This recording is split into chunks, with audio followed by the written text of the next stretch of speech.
Welcome to Jamie's Vinyl Hideaway. Have I got a special treat for you? Well, actually, the special treat is that my lovely assistant is back. Woo! Get out of there. Stop. And that means that Stump the Jamie is back. Oh, yeah. So I plan on being Stump. She's had months to work on this. So I don't know what's coming as far as the questions, but there's a thread going around, which is why I'm going to do a show on early 50s rock and roll. And the thread was, that I saw on Mazzy's channel, was show me your rock and roll records. So with no further ado, I'm going to show you some of my early rock and roll records. Now, what's the first rock and roll song? I don't like really pinpointing that down. You might have heard it was Jackie Brenson's Rocket 88 that he did in 1954 with Ike Turner. But You'd be wrong. there's no right answer to that. But Joe Turner, who had been a blues shouter from Kansas City, was making music throughout the 40s, and in the 50s he made these records in 1954, Shake, Rattle, and Roll, Flip, Flop, and Fly, which I'm going to show you the 78 in a minute. But right now I want to play one of his 1956 78s called Chicken and the Hawk.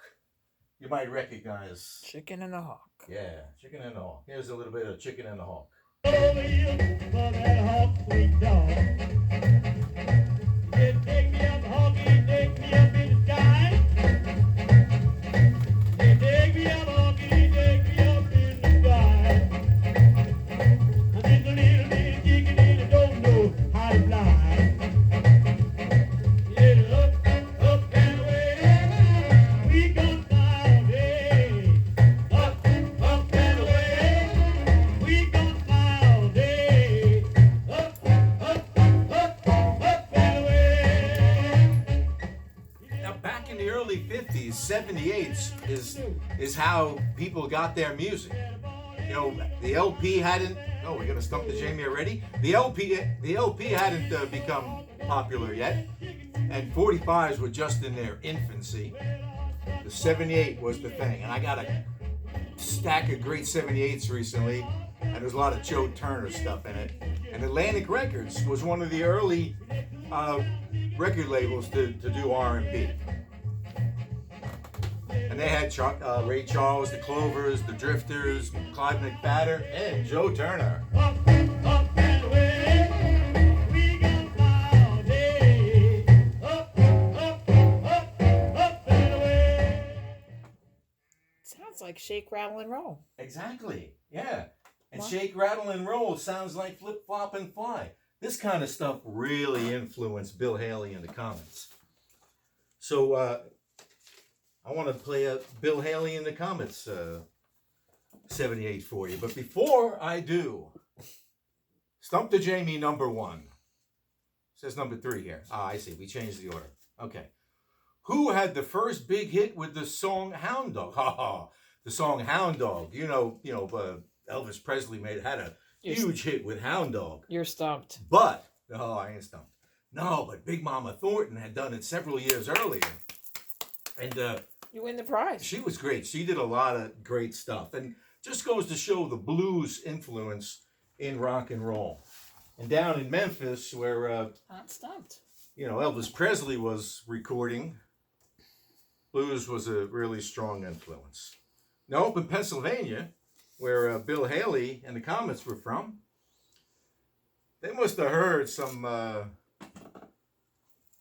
Joe Turner, because they started doing his songs. And this song here on Essex Records, I'll show you in a minute. Crazy Man Crazy. Let me give you a little bit of that.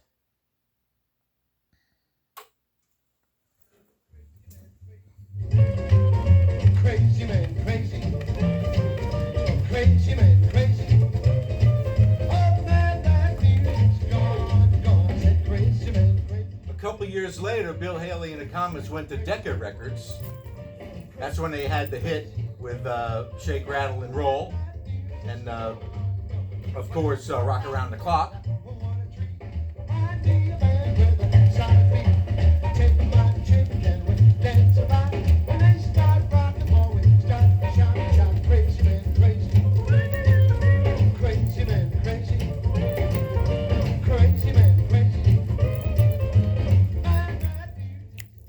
What?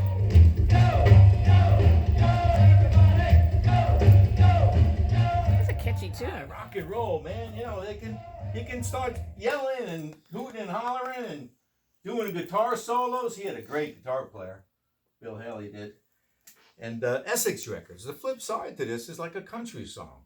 Back in 1954, I don't think Bill Haley knew, where he was going to go with music, This new rhythm and blues sound, it sounded good to him. So, turns out that's where he had his greatest success. Oh, Which leads me to Chuck Berry. This is a Danish import picture disc. that's gorgeous. And, yeah, right? That is For gorgeous. some reason, there was a lot of Danish picture discs out in the 80s. They weren't that expensive. And I picked this one up in a record store a while back. And, of course, we can't say enough about Chuck Berry and what he did for rock and roll. He was on Chess Records. And one of his other counterparts on Chess Records was Bo Diddley, the great Bo Diddley. There he is with Jerome Green. And I'm not sure who's playing drums. They all have their eyes closed for some reason. And unfortunately, the Duchess is not in this picture. But Bo Diddley did his version of the form of the blues and created his own little Bo Diddley beat. Also on Chess Records. This is a Chess reissue.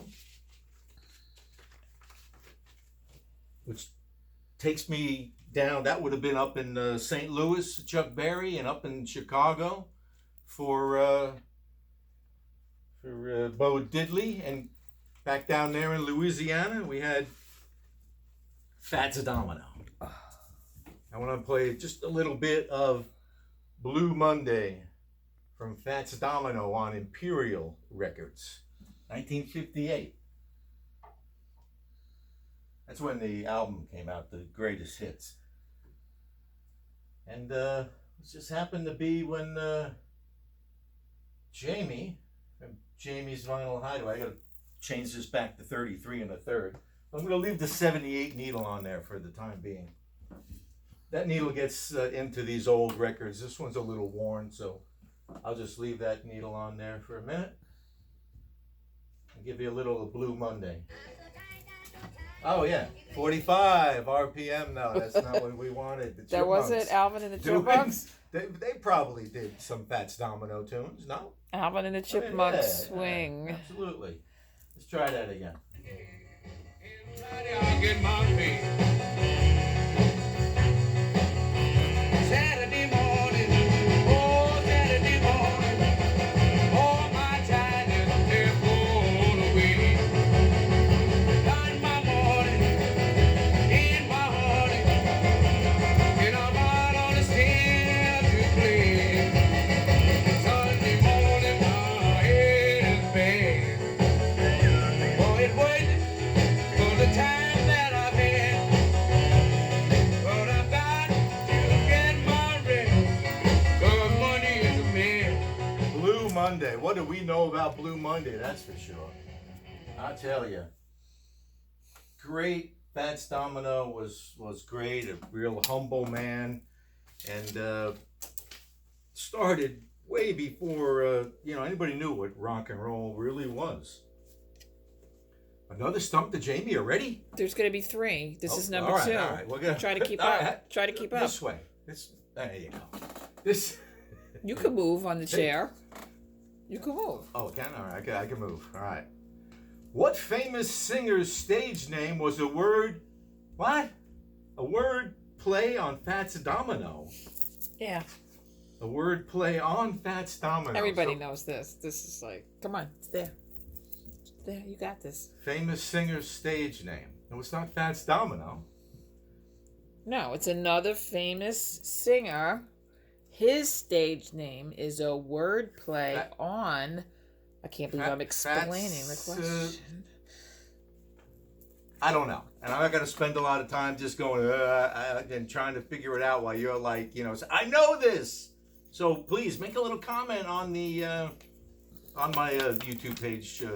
I here. will. Oh no, 'Cause I don't. I'm not eligible. Oh yeah, or my assistant will make it if you don't, because And what will I don't they know win? what it is. There'll be a fabulous prize. Yeah, you should make a comment. This way, those who want to know, and if no one else says so, Read it one more time. read it one more time. You have the answer to this question. It can't be too hard. I'm supposed to know it. What famous singer's stage name was a wordplay on Fats Domino? Oh, wait. Skinny somebody. Somebody skinny. All right. Speaking of Louisiana, man, they had something else going on in Louisiana, and that something else was Jerry Lee Lewis, the killer. Now, Jerry Lee Lewis started recording for Sam Phillips at Sun. There's a little picture of Sam Phillips and Son. You'll notice on this album, this has some names on it.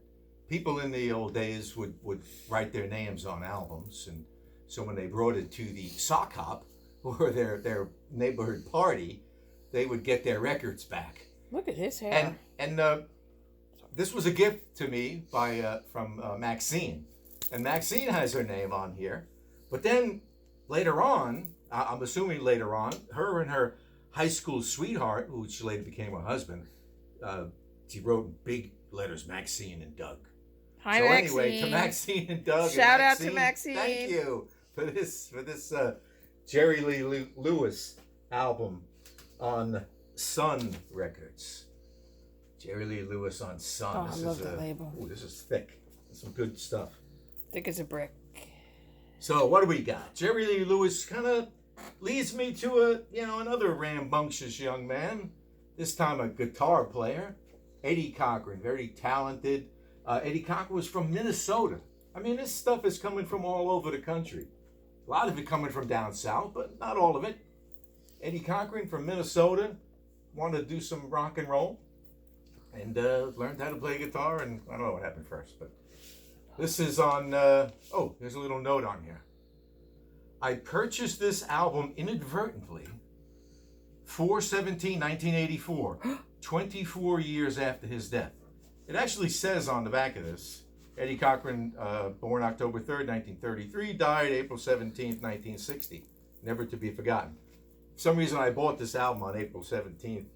I kind of was looking for an Eddie Cochran album, but I really don't know what day it was. But Eddie Cochran, great guitar player, unfortunately went at a very young age in a car accident. What do we have next? Little Richard. We lost Little Richard recently. This on Specialty Records was like his third album. Shut up. Yeah, Little Richard. Now, Little Richard did like 3 albums for Specialty, I think, and then he quit doing rock and roll albums and started doing gospel music. And he did that for a few years.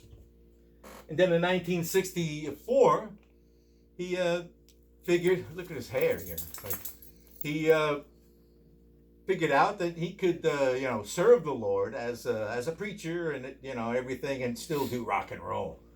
So I'm going to play a little clip from Little Richard is Back on VJ Records.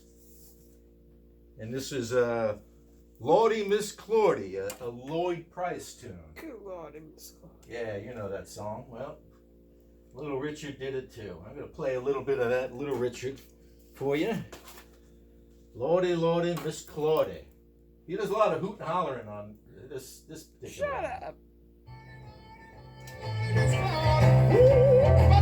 Like that.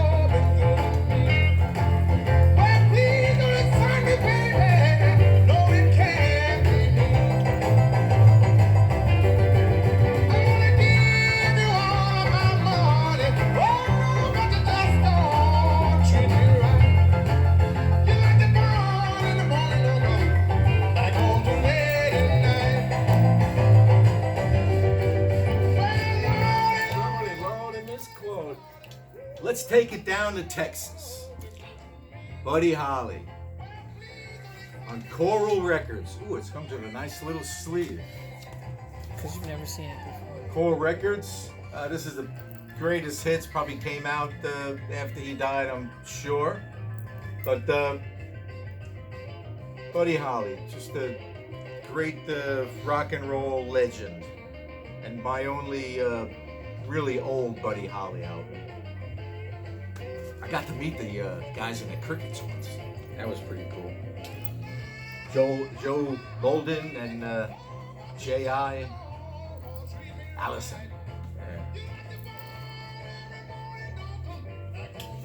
Richie Valens. This is a great album. This would have been his first album, maybe his only album. Delphi Records. La Bamba's on this. Donna's on this. Come On, Let's Go is on this.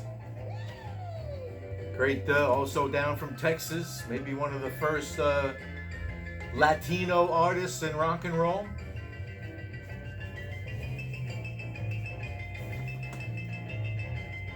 Now, let's take it up to New York.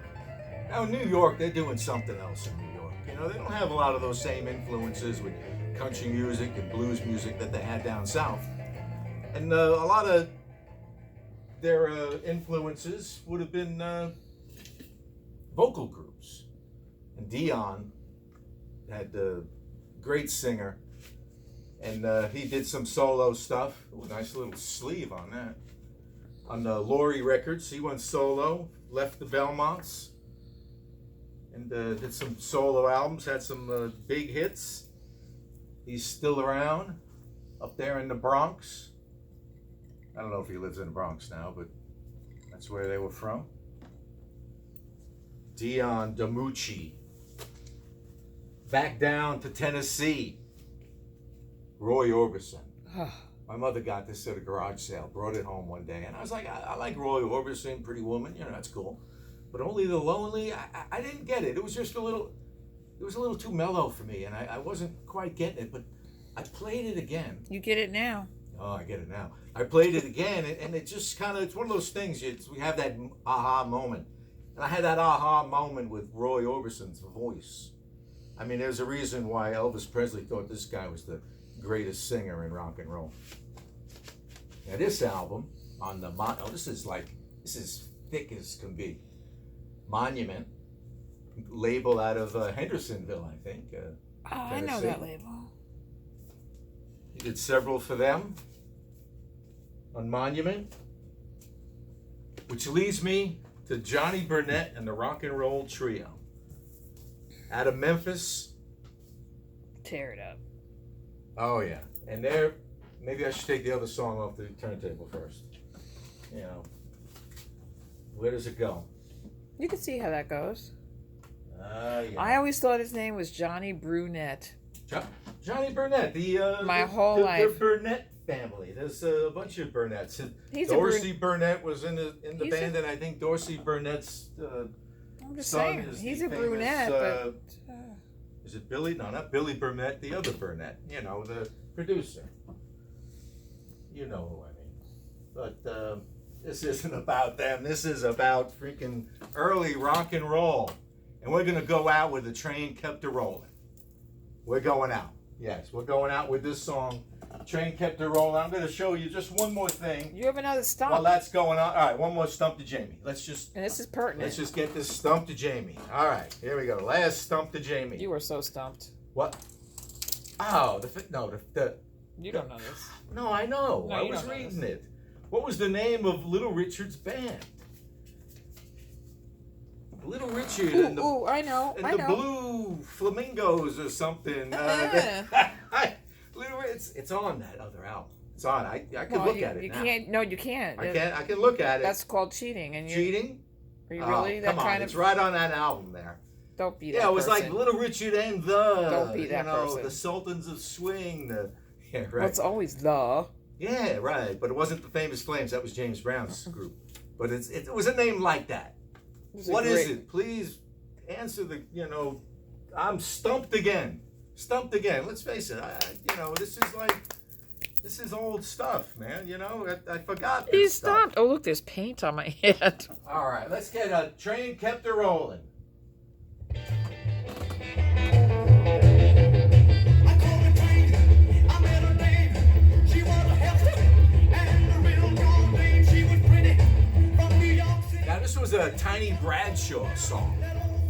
And Johnny Burnett and the Rock and Roll Trio picked it up from Tiny Bradshaw.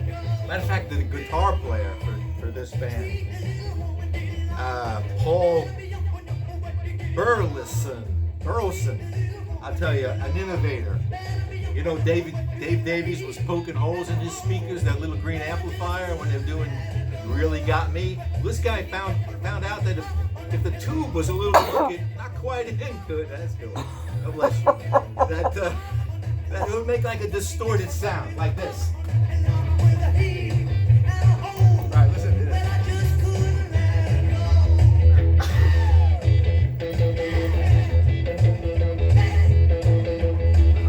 Oh, and all that screaming, man. I love the screaming. I tell you, Elvis was inspired by Johnny Burnett and the Rock and Roll Trio. And we've got sneezing going on Jamie's Vinyl Hideaway. Holy, all right, I'm moving. I keep going. Elvis did a lot of EPs back in the early days. You know, no, don't zoom in. We're good. No, we're good. You know, What am I here for? here's what just sneeze. Here's what I wanted to show you though, as far as Elvis. I've only got a couple. Oh, of come on. That's gorgeous. Right? Look at Yeah, that. I'm Look zooming. at that, Elvis. It's Look like there's at a him. bell in the background. Yeah. Oof. But this is like Elvis doing a lot of blues tunes. So Right. this was like a 50th anniversary on blue vinyl.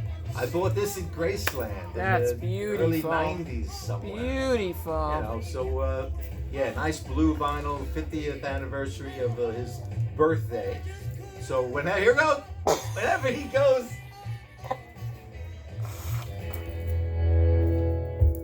All right, that's it. That's all I've got for you tonight. That was a lot of stuff to take in, I know. So we'll review later on. Pop quiz. You know, there'll be a quiz, you know, sometime in the future. But if you have answers to those questions, please put them on the. You were stumped twice. I've been I was stumped twice. Tell you know. the people. It Tell was the like, nice people. Little Richard and. All right, I was stumped twice, but I hope you like my rock and roll, early rock and roll collection, and please subscribe to this channel here. And what you know. else? What? Oh, you know, the regularly share it and like it and comment and later, man, move it.